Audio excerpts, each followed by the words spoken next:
this is a bit of an experiment. We're driving from Esperance to Norseman, and we thought while we're trying to kill time in the tug with the essential van behind us, I think, let me check, yes, it's still behind us, we thought we might have a chat about things people contact us over the various social platforms about, and we would have a discussion mainly to fill in time for us. We're not really worried if you think, I don't think this is it. We are absolutely interested, and if it's a bit jerky, it's because we've got the camera mounted on the front of the tug, and it's wedged in with tissues and handkerchiefs and things. So that's what we're doing. So first of all, what was the first thing? So we've left Esperance, and we have found, have we not, Suzanne? We have found that the picturesque topography and land of Australia markedly didn't improve, but it markedly became more inviting because we since we left, well, not picturesque so much, but since we left Perth, we love to swim and go onto the beaches, and second to none the beaches in south of Perth, at the various places we've been to, Albany and Bunbury and Margaret River and Kalbarri, yes, and all that. Cape what? Lewin. Where we had to pay $7.50 for the heritage walk to the lighthouse on the footpath. Yeah, no, that was interesting. So now, as I speak, and this is one of the things I was going to mention, there are very big transports behind us, and they clip along at about 110k, and we're not doing 110k, so they're behind me now. So what we try and do is be responsible and pull over so they can get past, because what do the truckies call us? Wobblies. They call us all wobblies.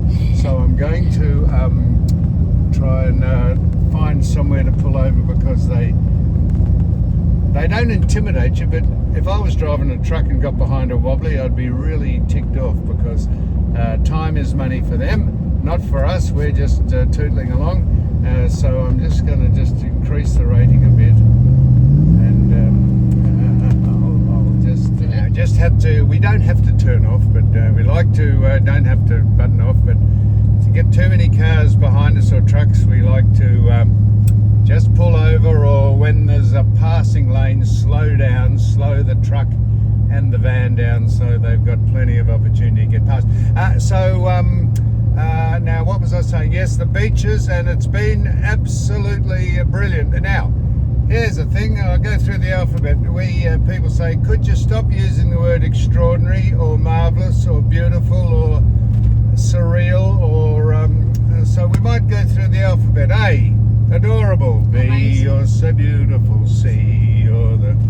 I don't know how amazing, but just bear with us. There's no more superlatives you can use. If we use too many tricky words, no one knows what we're talking about. Someone said just be yourself. Don't worry about whatever. And if you want to use amazing all the time, you use amazing. If I was being myself now, I'd be watching this.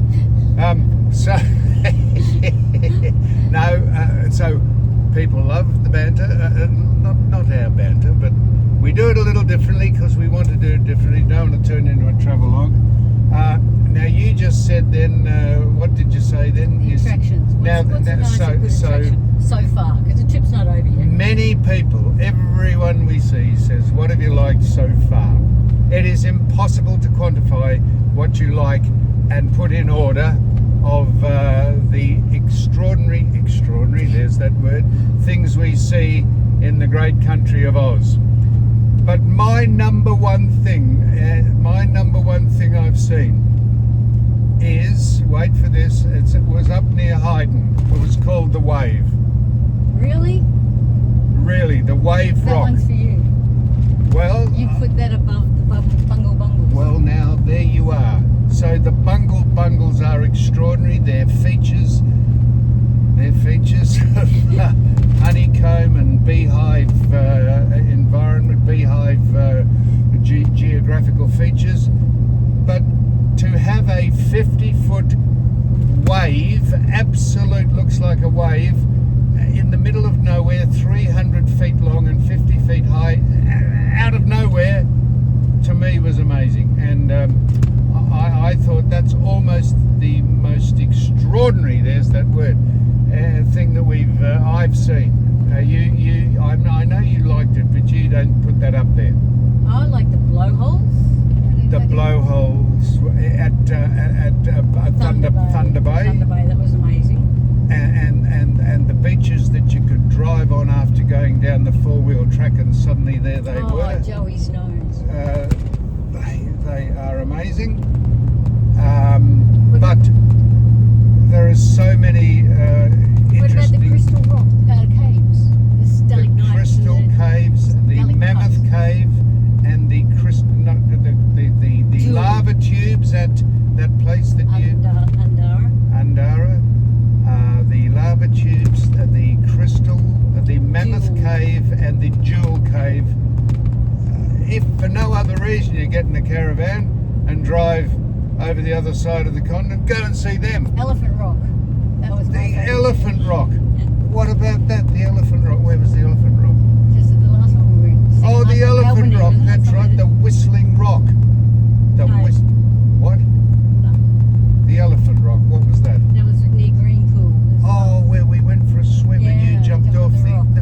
Yeah. So these are beautiful beaches, and why they're good is the fact that the reef comes into a certain way, and then there's the reef, and it's deep blue water, navy blue water, and then it becomes pastel, it just becomes pale blue, the water, and clear, and so we are saying not many predators can get over the reef and come in and grab you, but so it's very child and family friendly. The silica on the beaches is magnificent, and you can drive on the beaches, and it's and of course the weather is very important. It's got to be good for all that. But we've noticed the weather on the top half of the country so hot, but so good, and we haven't seen rain, have we? Now tell me if I'm lying. Have we seen rain in the 9 months since we left Melbourne, Australia?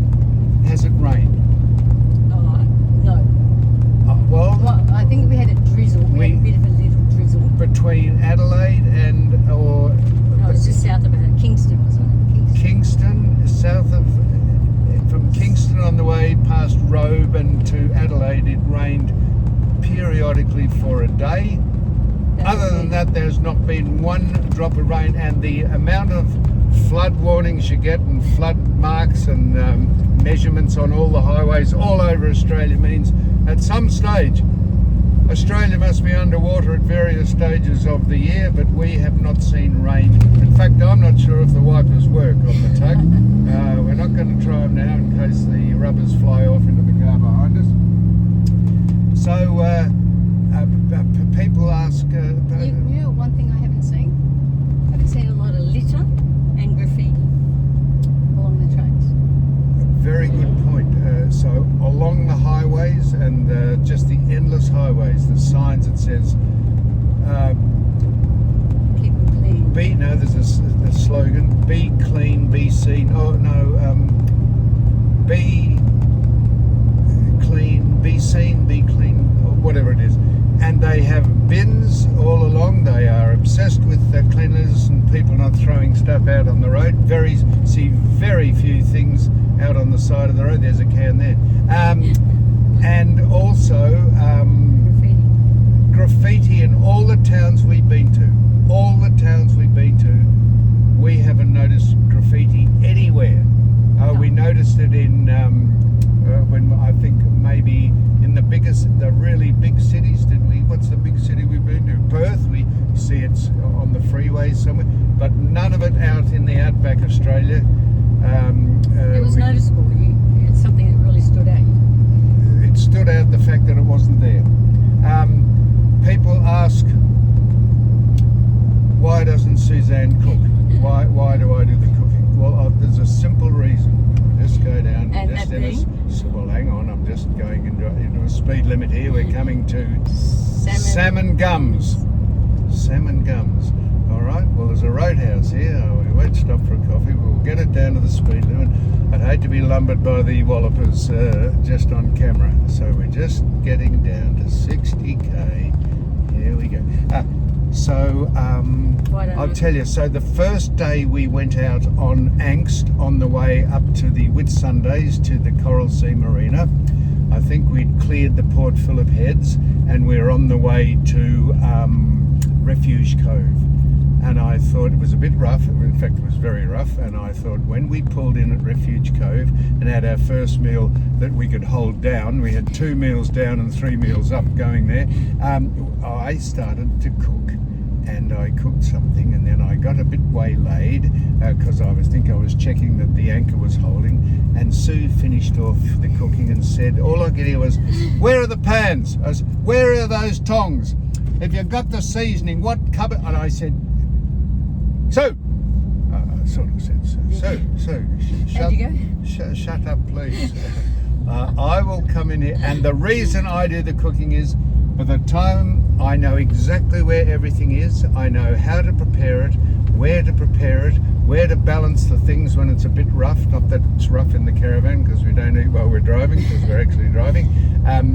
We haven't tried you travelling in the caravan while I'm driving yet, so I just know where everything is. So we designated the duties, if you like, to me doing the cooking. You do the washing in the washing machine, and because the essential van's got a washing machine after we learned out how to use it.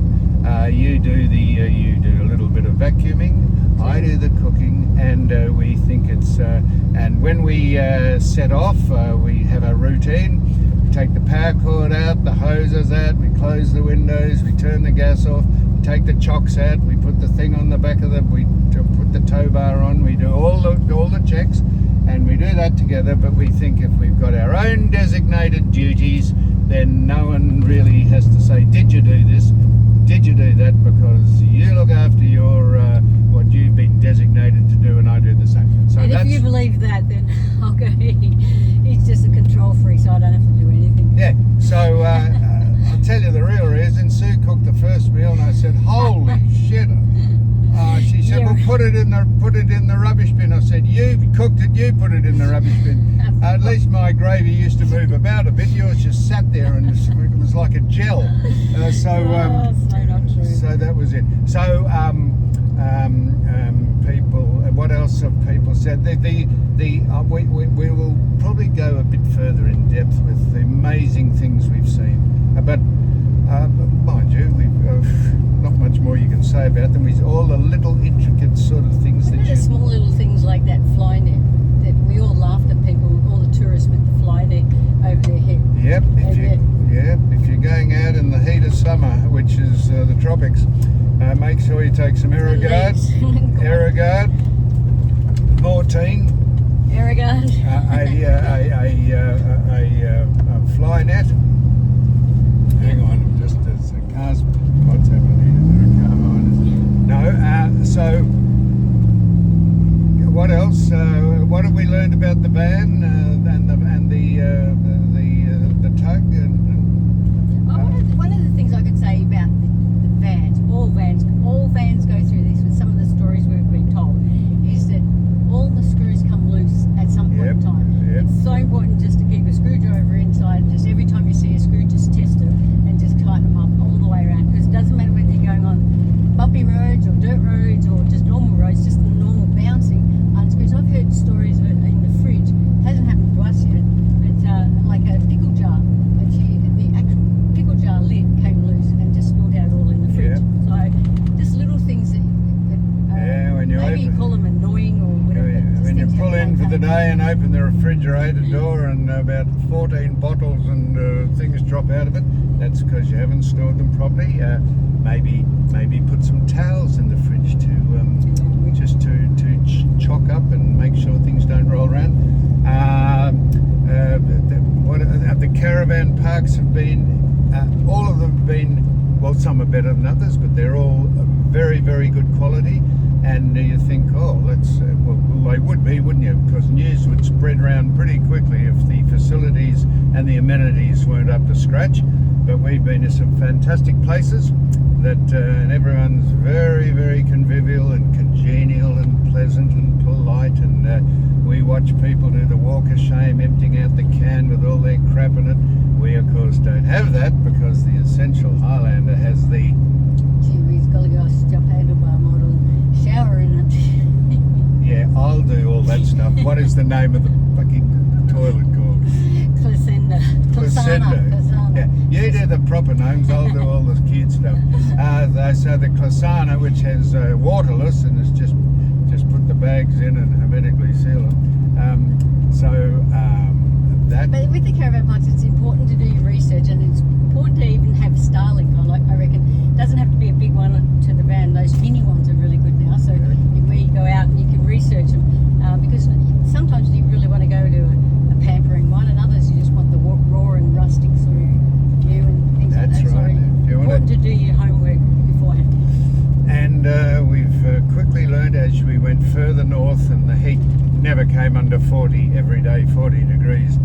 We yearned when we pulled in because we didn't ask in the first place because we were ignorant of the fact that this is a thing to ask for. But when we got our eye in, the first thing we said is, have you got a space for a van and a vehicle and a swimming pool in your facility? And the most enjoyable swim we ever had was out in the middle of nowhere at Hamlin Pool, which was where the Stromolites were, where the bridge, where the jetty had been, where the jetty had blown down due to the cyclone. And the dolphins at Monkey Mile. And you couldn't walk out to the Stromolites, but we stopped at Hamlin. There was a Hamlin Pool. There was a shop. There was a shop. That was it. That was it, and just a shop. But they had a pool, and I almost drove the tug into the pool when we got there. I said it was 44, and the woman said, "You're staying?" I said, "Don't talk to me for a minute, please. We're staying." And I got in the pool with my shorts and my singlet on. Just walked in. Just walked straight in, and it was beautiful. And she kept it well. That was that. Now, what else did you ask me? You just asked me something about the people. Oh yes, and we got plenty of feedback. Probably seen enough sunsets, Sam and Suzanne. Probably seen enough waterfall falls, but they were only tongue-in-cheek.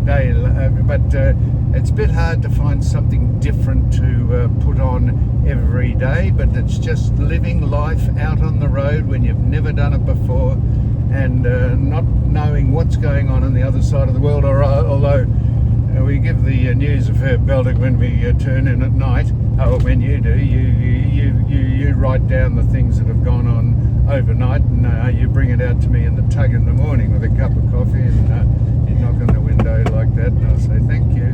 And how did you sleep? You said, well. You said, how'd you sleep, Sam? I said, pretty good. I said, I had to leave the window open to let a bit of air in, and I slept with, I reckon, 8 million mosquitoes. But I had the morphine going, yeah, so it was good. What else? Anything else that you thought that we might? I think we covered all those ones there. We were just going to go through what really we liked and disliked. Yes, I know that. Right, was that it? Because people have had enough of this now. Yeah. We were just filling in time. But please, we've had that many. I don't want to. All I do want to. We've had that many people. Every single place we go to, we have the majority of people we run into say they follow us on the YouTube, original Smarter Sam, and we are grateful. Not grateful, but we're glad we're bringing some sort of joy or entertainment. But that'd be a bit of a stretch to say that. Can't think of any other words to use than fantastic, extraordinary, marvellous, exciting, beautiful, wonderful, exhilarating. Can't think of any other words to say it, but most of the places you go to, they're the words that spring to mind. So if there's anything else, we'll come back, but we're now slowly moving towards the start of the Nullarbor. I'm excited.